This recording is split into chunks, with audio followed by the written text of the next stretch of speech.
ไอทีประจำบ้านสวัสดีครับมาพบกับฐานชาร์จหรือแบตเตอรี่ AA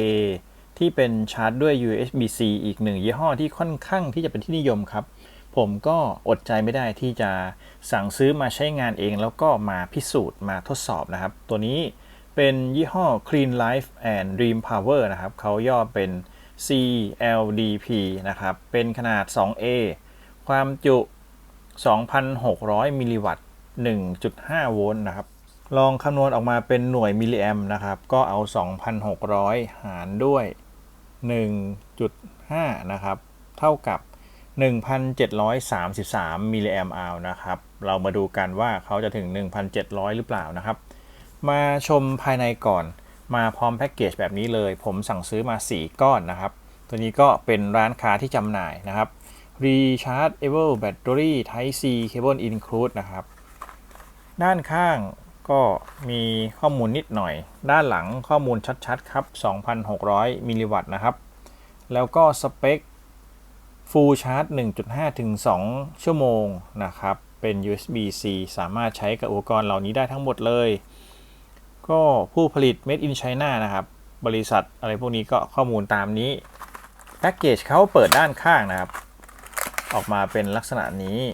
มี 4 ก้อนเป็นแพ็คละ 4 ก้อนเขามีซื้อได้ทีละ 1 ก้อนหรือซื้อเป็นชุด 4 ก้อนนะครับลักษณะก็ค่อนข้างดูสวยแต่เป็นแพ็กเกจสีขาวผมไม่แน่ใจว่าลักษณะนี้มันจะเลอะง่ายหรือเปล่านะครับ USB CLDP Type C ชาร์จด้วย DC 5 โวลต์ก็คง USB-C ทั่วไปนี่แหละครับน่าจะชาร์จได้เลยเป็น AA นะครับข้อมูลตามนี้เท่าที่เช็คดูไม่มีเขียนบอกมิลลิแอมนะครับก็ตามนี้เลย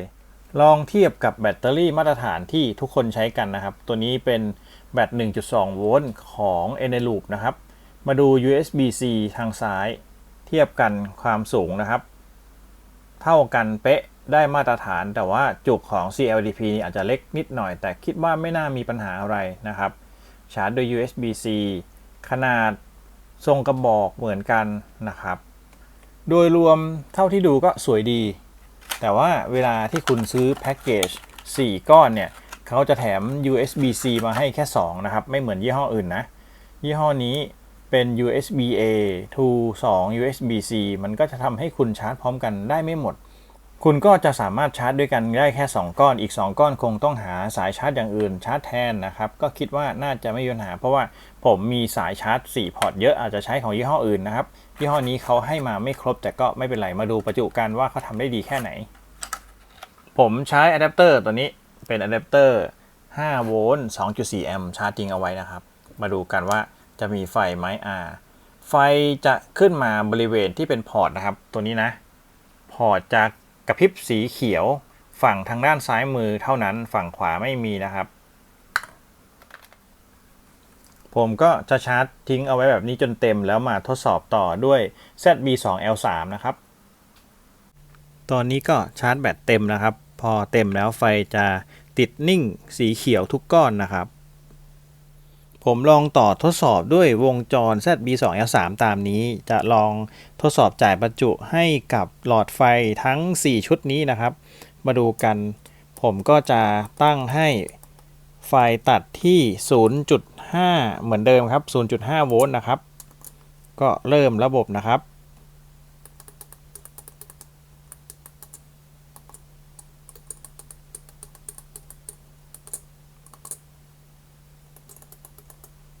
ที่ 0.5 ครับเมื่อ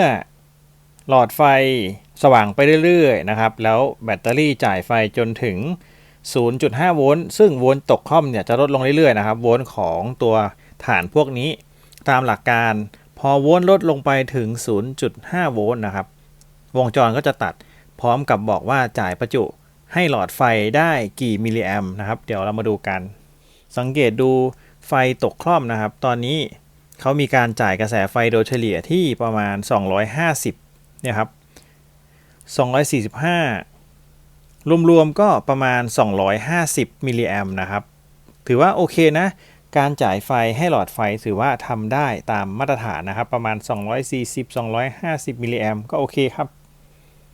วนตกคล่อมสังเกตดูวนตกคล่อมนะครับตอนที่กระพริบอยู่ที่ V นะที่ V ประมาณ 1.1 1.09 นะครับคร่าวๆก็ประมาณ 1.05 1.05 ตัวนี้ก็ 1.25 ไม่ค่อยนิ่งเท่าไหร่แต่ก็เดี๋ยวเรามาดูผลกันว่า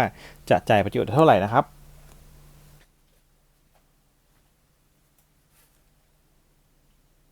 หลังจากที่จ่ายไฟเสร็จแล้วทั้งคืนนะครับมาดูกันว่าเขาจะจ่ายประจุได้ที่เท่าไหร่นะครับตัวนี้ผมจะกดให้หยุดนิ่งหมดเลยนะครับสังเกตดูตัวนี้ 1,530 นะครับตัวนี้ 1,380 1,440 1,502 นะครับก็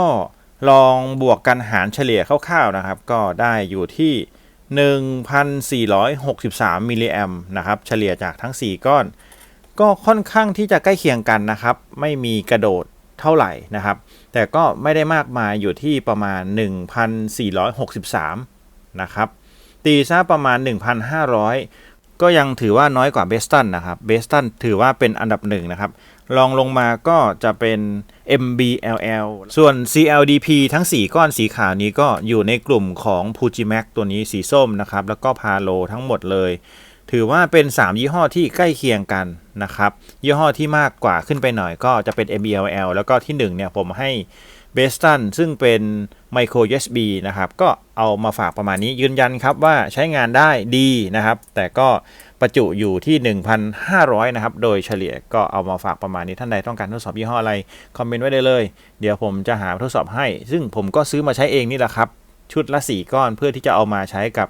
เครื่องวัดประจุZB2L3 รุ่นนี้นะครับผมประกอบใช้เองสามารถดูรีวิววิธีการใช้งานวิธีประกอบได้นะครับสำหรับคลิปนี้ก็มาเพียงเท่านี้ขอบคุณที่รับชมครับสวัสดีครับ